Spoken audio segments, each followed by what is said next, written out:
ایک ایسا نبی جس کی موت کے بعد یہودیوں پر سب سے بڑا عذاب آیا، ایسا نبی جسے اللہ نے قرآن میں اپنی روح کہا ہے، جس کے نام پر دنیا کا سب سے بڑا مذہب قائم ہوا، ایک ایسا نبی جسے ایسے معجزے دیے گئے تھے جو کسی اور نبی کو نہیں دیے گئے، ایسا نبی جسے آسمانوں پر اٹھا لیا گیا اور ایک خاص وقت پر دوبارہ اس دنیا میں واپس بھیجا جائے گا۔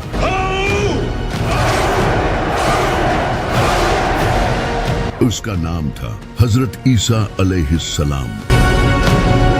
لیکن آخر کس طرح اس انسان کو جو لوگوں کو توحید سکھانے آیا تھا اسی کو خدا بنا دیا گیا، اور کس طرح بائبل کو چینج کر دیا گیا، چلے جانتے ہیں۔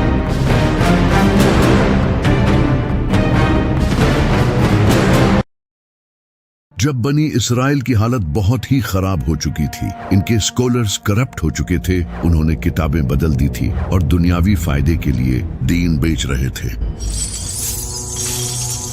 انہوں نے پورے دین کو ہی اپنے مطابق بدل دیا تھا۔ اوپر سے اس وقت فلسطین پر رومن امپائر کی حکومت تھی جو کہ یہودیوں پر بہت ظلم کرتی تھی۔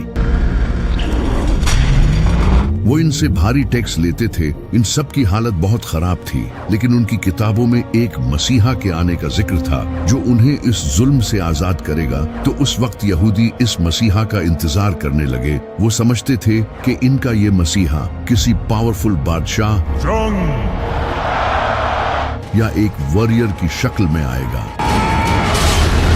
لیکن اس کا الٹا ہوا۔ ایک دن ایک پاک دامن نیک عورت کے گھر حضرت جبرائیل ایک خوبصورت انسان کی شکل میں آئے۔ اس عورت کا نام تھا سیدہ مریم علیہ السلام، جو کہ حضرت زکریا علیہ السلام کی پرورش میں بڑی ہوئی تھی۔ حضرت جبرائیل نے انہیں کہا کہ اللہ آپ کو بغیر شادی کیے ایک عظیم بیٹا دے گا۔ سیدہ مریم کافی حیران ہوئی اور اس کے بعد وہ لوگوں سے دور کسی جگہ چلی گئی۔ جب انہیں شدید درد محسوس ہوتا تو وہ ایک کھجور کے درخت کے پاس چلی جاتی اور کہتی کاش اس سے پہلے مجھے موت آ جاتی، لیکن تبھی غیب سے ایک آواز آتی کہ غم نہ کرو، اور تبھی ان کے نیچے سے ایک پانی کا چشمہ پھوٹ پڑتا، اور جب وہ درخت کو ہلاتی تو تازہ کھجوریں گرتی جس سے انہیں حوصلہ ملتا۔ ان سب کے بعد پھر ایک دن حضرت عیسیٰ علیہ السلام کا جنم ہوا۔ سیدہ مریم انہیں لے کر واپس سے بستی میں لوگوں کے پاس چلی گئی، لیکن جیسے ہی ان لوگوں نے انہیں اس بچے کو تھامے ہوئے دیکھا تو انہوں نے ان پر برے الزام لگانا شروع کر دیے، اور ہر انسان ان پر چیخنے چلانے لگا۔ یہ دیکھ کر سیدہ مریم پریشان ہونے لگی، لیکن تبھی اللہ کی طرف سے ایک معجزہ ہوا اور ان کی گود میں وہ بچہ بولنا شروع ہو گیا۔ یہ سن کر وہاں سبھی لوگ خاموش ہو گئے، ان کے چہرے حیران اور پریشان تھے، اور اس سے سیدہ مریم کی پاک دامنی ثابت ہو گئی۔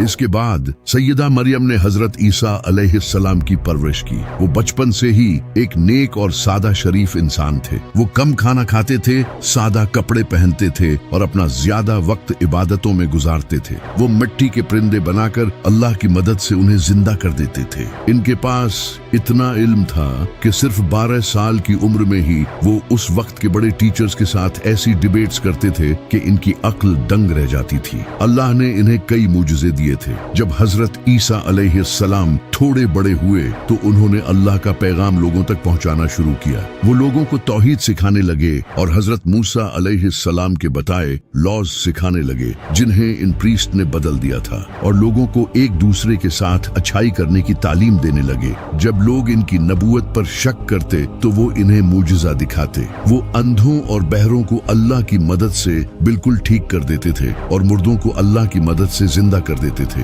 وہ مٹی کے پرندے بناتے اور ان میں پھونک مارتے تو وہ اڑنے لگتے، یہاں تک کہ وہ لوگوں کو یہ تک بتا دیتے تھے کہ انہوں نے کیا کھایا ہے اور اپنے گھروں میں کیا کیا جمع کر رکھا ہے۔ ایک بار تو ان سے کچھ لوگوں نے کہا کہ اگر آپ سچے ہیں تو آسمان سے ہمارے لیے کھانا منگوا دے۔ تبھی اللہ نے ان کے لیے آسمان سے ایک شاندار دعوت اتاری اور کہا کہ اگر اب بھی تم لوگ حق سے منہ موڑو گے تو تمہیں دردناک عذاب دیا جائے گا۔ لیکن جب اس وقت کے प्रीस्ट ने ये सब देखा तो वो जान गए कि इन सब से उनकी असलियत लोगों के सामने आ जाएगी। उन्होंने लोगों को बेवकूफ बनाकर जो दौलत जमा कर रखी थी, अब वो सब खतरे में थी। हजरत ईसा अलैहिस्सलाम ने इनकी करप्शन और मुनाफिकत लोगों के सामने लाना शुरू कर दी। इन सब के अलावा उस वक्त के लोग गुनाहों और दुनिया की लज्जतों में पड़ चुके थे और हजरत ईसा अलैहिस्सलाम इन्हें ये सब छोड़ने का कहते थे, लेकिन उन्होंने हक को छोड़कर दुनिया को चुना और हजरत ईसा अलैहिस्सलाम की बात नहीं मानी।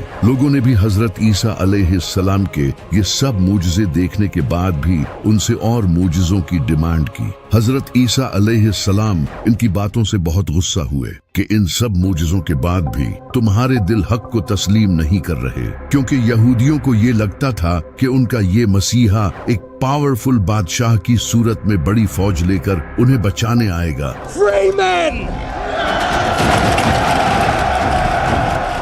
जबकि हजरत ईसा अलैहिस्सलाम उनकी तरह ही एक आम इंसान थे, बल्कि वो तो और भी ज्यादा सादा जिंदगी गुजारते थे। उस वक्त फिलिस्तीन भी रोमन एम्पायर के अंडर था। जब रोमन एम्पायर के बादशाह ने ये देखा कि एक इंसान लोगों को इन्फ्लुएंस कर रहा है और लोग इसे फॉलो कर रहे हैं, तो ये उनकी हुकूमत के लिए भी एक बड़ा खतरा था। इसी का फायदा उठाकर कई यहूदी प्रीस्ट रोमन एम्पायर के पास गए और उन्हें हजरत ईसा अलैहिस्सलाम के खिलाफ उकसाया और कहा ये इंसान बादशाह बनना चाहता है और इसीलिए ये सब कर रहा है। इसके बाद उन प्रीस्ट ने रोमन बादशाह के साथ मिलकर हजरत ईसा अलैहिस्सलाम को कत्ल करने का प्लान बनाया। इसी दौरान हजरत ईसा अलैहिस्सलाम अपने सहाबा के साथ खाना खा रहे थे। तभी उन्होंने उनसे कहा कि तुम में से कोई एक इंसान मुझे धोखा देगा, और फिर ऐसा ही हुआ। इन्हीं में से एक इंसान कुछ पैसों के बदले फौजियों को उनके बाग ले आया और इसी पॉइंट पर अल्लाह ने हजरत ईसा अलैहिस्सलाम को आसमानों पर उठा लिया और एक सेम उन जैसा इंसान उनके सामने कर दिया, जिसके बारे में बहुत से स्कॉलर्स का कहना है कि ये वही इंसान था जिसने हजरत ईसा अलैहिस्सलाम को धोखा दिया था। जबकि कुछ का कहना है कि ये हजरत ईसा अलैहिस्सलाम के सहाबियों में से था और अल्लाह ने इसे इस सब्र के बदले जन्नत का वादा किया था। लेकिन इस सब के बाद यहूदियों ने इस इंसान को बुरी तरह टॉर्चर किया। उसे बाजार में जख्मी हालत में घुमाया और उसे गालियां दी और उसके ऊपर एक लकड़ी का बना क्रॉस लाद दिया। इसके बाद उस क्रॉस पर उसके हाथ और पांव में कीलें ठोक दी और उस इंसान को जान से मार दिया गया। इसके बाद आसमान काला पड़ गया और एक खतरनाक जलजला आया।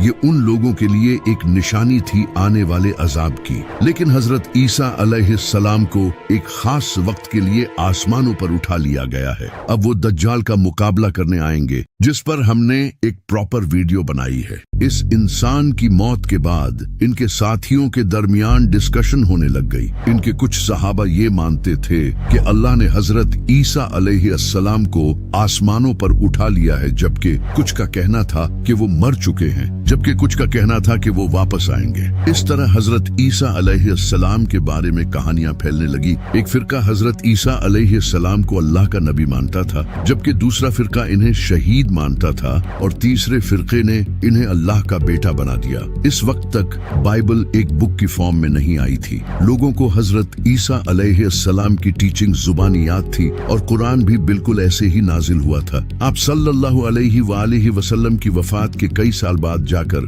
कुरान एक बुक की शक्ल में आया था। लेकिन कुरान और बाइबल में फर्क ये था कि कुरान की प्रोटेक्शन की जिम्मेदारी अल्लाह ने अपने हाथ में ली थी और बाइबल के साथ ऐसा नहीं था। इस वजह से लोगों ने बाइबल को चेंज कर दिया। जब 70 ईस्वी में एक इंसान जो कि हजरत ईसा अलैहिस्सलाम के फॉलोअर्स से इतनी नफरत करता था कि उन्हें टॉर्चर करता और जेलों में डाल दिया करता था, इस इंसान का नाम था सॉल ऑफ टार्सिस।